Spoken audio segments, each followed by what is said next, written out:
So I'm Rebecca, as you know, and I am an intrapreneur. First and foremost, I work a day job for the U.S. government, and in that job I'm a program manager, and so I work on a lot of projects, but I'm also leading a mobile learning initiative. And this is something that wasn't given to me, actually. I was in charge of a certain contract and we wanted to give that work to a contractor, and I said, wait, time out, I would like to lead this.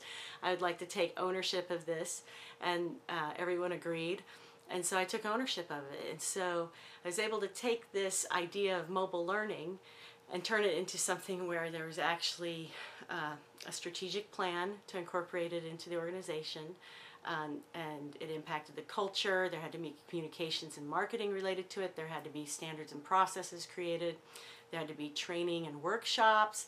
There had to be an infrastructure with the systems to worry about. And so all of those things, they're actually still in process.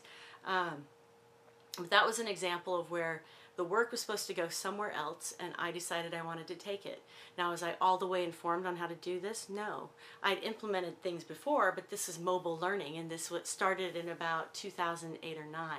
So mobile was just barely getting popular, and so we had to think through a lot of different things. And I had to pull from the right experts. We had to have a lot of meetings where we brainstormed and talked about the different implications of incorporating this into our culture, what it meant for the learners that would be accessing things from their devices. We had to think about who gave them the device. Was it their own or was it their organization's?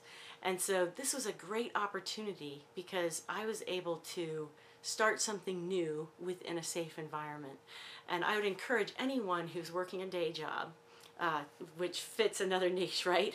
Being an employee plus an entrepreneur on the side, to pursue this, because there's so many lessons to be learned. So you can be producing someone for someone else while learning those lessons, and then you can take those lessons and apply them to your own products. What that has led to is being involved in that project has led to me being part of some other projects where I got to say, hey, I'd like to do that. And I gained more skills from it. I added value to our organization, and I was ultimately more satisfied with the work I did every day. So sometimes we hear people at our day job saying, oh, that's my job. And I'd say embrace those opportunities that aren't your job and use them as learning experiences. They're really paid learning experiences to learn other skills and gain more bullets on the resume, so to speak.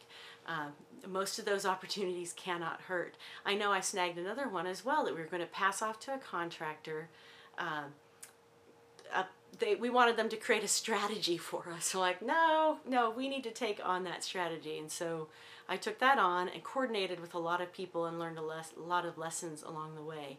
And that strategy is now being used, and we update it every year for the organization.